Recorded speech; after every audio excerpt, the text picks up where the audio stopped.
আসসালামু আলাইকুম। আপনার হাতে যদি আজ 10 লাখ টাকা থাকে, আপনি কোথায় ইনভেস্ট করবেন? জমি কিনবেন নাকি গোল্ড বার কিনে রাখবেন? একটা সিদ্ধান্ত আপনাকে ধনী বানাতে পারে, আর একটা ভুল আপনার সব টাকা শেষ করে দিতে পারে। বাংলাদেশে বেশিরভাগ মানুষ ভাবে জমি কিনলেই লাভ, অথবা অনেকে ব্যাংকে এফডিআর করে রাখে।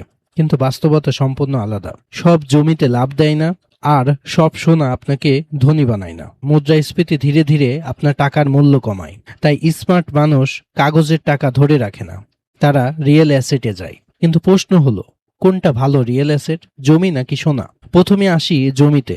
জমি হলো এমন একটা অ্যাসেট যা সাপ্লাই কখনো বাড়বে না, তাই সময়ের সাথে এর দাম বাড়ার সম্ভাবনা বেশি।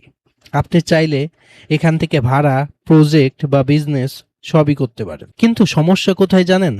বাংলাদেশের হাজার হাজার মানুষ আছে যারা জমি কিনে 10 বছরেও লাভ পায়নি, কারণ তারা ভুল জায়গায় ইনভেস্ট করেছে। যেমন এখন ঢাকা শহরের মধ্যে গুলশান বা ধানমন্ডি, এসব জায়গায় জমি কিনে এর দাম 10 বছর পর বাড়ার সম্ভাবনা খুবই কম। এর তুলনায় ঢাকার পার্শ্ববর্তী এরিয়া যেমন কেরানীগঞ্জ, সাভার, টঙ্গী, পূর্বাচল, এদিকে জমিতে ইনভেস্ট করলে জমির ভ্যালু 5 থেকে 10 গুণ বাড়ার সম্ভাবনা অনেক বেশি।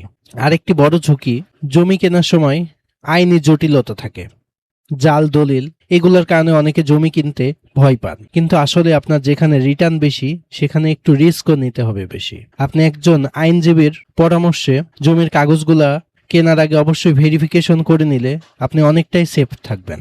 এবার আসি সোনায়। সোনা হলো পৃথিবীর সবচেয়ে পুরনো সেফ অ্যাসেট।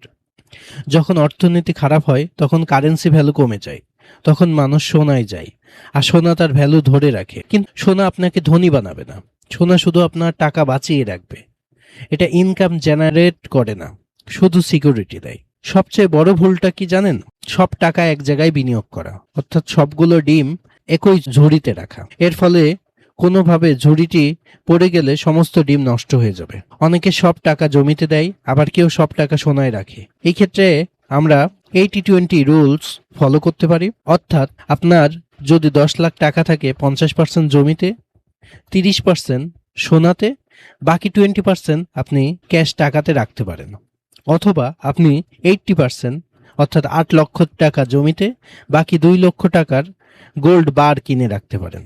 গোল্ডের কোনো অর্নামেন্টস নয়, কারণ অর্নামেন্টস থেকে মেকিং চার্জ এবং বিক্রি করার সময় এখান থেকে আপনার সার্ভিস চার্জ কেটে নিয়ে আপনি কিন্তু প্রকৃত রিয়েল অ্যাসেটের যে ইনফ্লেশনকে বিট করার অ্যাবিলিটি, সেটা কিন্তু পাবেন না। তাহলে সেরা কোনটা? আপনি যদি দীর্ঘমেয়াদী গ্রোথ চান, তাহলে জমিতে ইনভেস্ট করা বেটার।